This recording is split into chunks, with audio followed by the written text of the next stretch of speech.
चीन के कई ऐप्स ने हाल के सालों में भारत में जबरदस्त जाल फैला लिया था। कई ऐप्स के तो लोग इतने आदी हो चुके थे कि दिन रात उसी में जूझे रहते थे। लेकिन अब इन ऐप्स पर भारत सरकार ने डिजिटल स्ट्राइक कर दी है। 29 जून की शाम को सरकार ने 59 चाइनीज ऐप्स को बैन कर दिया। सरकार ने यह फैसला लिया कि अगले 2 से 3 दिन के अंदर एक कमेटी इन तमाम ऐप कंपनियों की बात सुनेगी। इसके लिए बनी कमेटी में गृह मंत्रालय, सूचना और प्रसारण मंत्रालय, कानून मंत्रालय और सूचना प्रौद्योगिकी मंत्रालय के अफसर शामिल होंगे। इन कंपनियों से डेटा चोरी के आरोपों के बारे में सफाई तलब की जाएगी। आरोप काफी गंभीर हैं क्योंकि भारतीय सुरक्षा एजेंसियों ने चाइनीज ऐप्स की एक लिस्ट तैयार करके केंद्र सरकार से अपील की कि इनको बैन किया जाए, क्योंकि इनके जरिए चीन भारतीय डेटा को हैक कर सकता है। खबर तो यहाँ तक आ रही है कि भारत सरकार कई और चीनी ऐप्स पर भी पाबंदी लगा सकती है। आइए आपको इस पूरे एक्शन की रूपरेखा समझा देते हैं। टेलीग्राफ एक्ट के तहत संचार मंत्रालय को इंटरनेट सर्विस प्रोवाइडर को किसी भी वेबसाइट या ऐप का डेटा रोकने को कहने का हक है। इन सभी ऐप का डेटा अगले 1 से 2 दिन में रोक दिया जाएगा। गूगल प्ले स्टोर या ऐप स्टोर से इन ऐपों को हटा दिया गया है। डेटा रोकने पर यूजर्स को फीड मिलनी बंद हो जाएगी और वे केवल पुराने वीडियो ही देख सकेंगे। इन ऐप का यह दावा सही नहीं पाया गया कि उनके सर्वर सिंगापुर में हैं और डेटा चीन नहीं जाता है। एप्पल की एक रिपोर्ट में भी कहा गया था कि इन ऐप पर डेटा सुरक्षित नहीं है। अब एक बड़ा सवाल खड़ा होता है कि इन ऐप के बैन का असर क्या होगा, क्योंकि इनमें से कई ऐप्स ऐसे हैं जो भारत में बेहद पॉपुलर हैं। अब टिकटॉक को ही ले लीजिए, जिसके लगभग 10 करोड़ यूजर्स देश में हैं, और इनमें से कई ऐसे हैं जिन्होंने इसे अपने रोजगार का जरिया बना रखा है। तो अब उन लोगों का क्या होगा? हमने ऐसे ही कुछ लोगों से बात की जिन्होंने अपने हालातों को बयां किया, तो सुनिए उन्होंने क्या कहा। स्टार्टिंग में तो कोई इनकम नहीं हुई थी मेरी, 3 साल तक कुछ नहीं हुई थी। अभी 3-4 महीने से ही मेरा काम चलने लगा था टिकटॉक पर। तो अभी तक मैंने अराउंड 2.5 लाख तक कमा लिया होगा। टिकटॉक बंद होने से बहुत ज़्यादा दुख हुआ, पर काफ़ी लाइकें आती थी मेरे, लगभग 8 के फॉलोवर हैं मेरे, लाइकें भी आती थी और मेरी थोड़ी बहुत इनकम भी होती थी। तो इस हिसाब से सरकार ने जो भी किया सही किया हमारे भविष्य के लिए।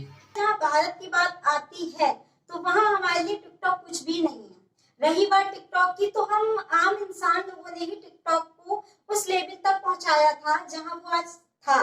पहले टिकटॉक से पहले मैं जॉब करता था, बट टिकटॉक ज्वाइन करते ही मैंने जॉब छोड़ दी।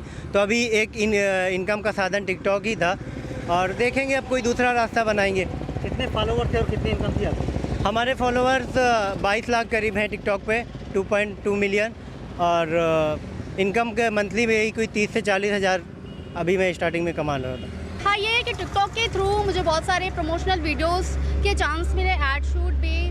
सो कोई बात नहीं, हमारे अंदर टैलेंट है तो हम उसे कहीं भी शो ऑफ कर सकते हैं। यस, हमारी भी इनकम थी, इससे नुकसान तो हुआ है, बट कोई बात नहीं। जैसा कि हमारी गवर्नमेंट ने निर्णय लिया है कि सारे के सारे चाइनीज़ ऐप बंद करने के लिए, तो हम इसके सपोर्ट में हैं। चलिए अब आपको ये भी दिखा देते हैं, जब हमने टिकटॉक जैसे पॉपुलर ऐप को डाउनलोड करने की कोशिश की तो क्या हुआ। हम गूगल क्रोम पे जाते हैं, टिकटॉक पे क्लिक करते हैं, सबसे ऊपर टिकटॉक ऐप आया है, इसको क्लिक करते हैं। इसमें साफ लिखा है ये आइटम आपके देश में अब अवेलेबल नहीं है। एक और कोशिश करते हैं, इसकी जो मोर इन्फॉर्मेशन लिखा है उस पर क्लिक करते हैं। यहां पर भी आपको डाउनलोड का ऑप्शन कहीं नहीं नजर आ रहा है, आपको इसमें मिल रहा है this item is not available in your country, ये आपके देश में ऐप अब अवेलेबल नहीं है। एक और कोशिश करते हैं, गूगल प्ले पे जाते हैं, जो प्ले स्टोर है गूगल का, यहां पे भी जाके टिकटॉक हम क्लिक करते हैं। देखिए, जो टिकटॉक का ओरिजिनल ऐप था वो यहां कहीं नजर नहीं आ रहा है। बैन के बाद टिकटॉक अपने बचाव की मुद्रा में आ गया। उसने अपनी सुरक्षा की दुहाई देना शुरू कर दिया। टिकटॉक ने अपनी सफाई में कहा, हम आदेश का पालन कर रहे हैं, सरकार के संबंधित विभागों से मिलकर हम सफाई देंगे। हम कानूनों के हिसाब से डेटा सुरक्षा सुनिश्चित करते हैं। कोई सूचना चीनी सरकार को नहीं दी है। यूजर प्राइवेसी को हम सर्वोच्च प्राथमिकता देते हैं। लेकिन काफी दिनों से देश में जागरूकता आ रही थी, लोग समझ रहे थे कि चीनी ऐप से खतरा है। अब जरा मई और जून के इन आंकड़ों पर गौर करिए। टिकटॉक की पहुंच 38% घटी थी। हेलो ऐप भी 38% घटा। लाइकी 32% और वीगो लाइव 25% घटा। हालांकि केंद्र सरकार के इस फैसले पर विपक्ष ने भी उसका साथ देना शुरू कर दिया है। चाइना कमजोर हो, चाइना जो लाभ कमा रहा है वो बंद हो, आर्थिक दृष्टि से उन पर चोट पहुंचाने के काम करे। तो ये अच्छी बात है कि लगभग 59 ऐसे चाइनीज़ ऐप हैं जिनको यहाँ बंद किया गया है, और मैं समझता हूँ कि इसकी बंद करने की जो प्रक्रिया है जल्दी से पूरी कर ली जाएगी, और चीन को जो करारा झटका इसके माध्यम से जो डिजिटल स्पेस जो ऑक्यूपाई कर रहे थे उसमें हमको सफलता मिलेगी। तो कुल मिलाकर इन चीनी ऐप्स पर पाबंदी वक्त की जरूरत बन गई थी।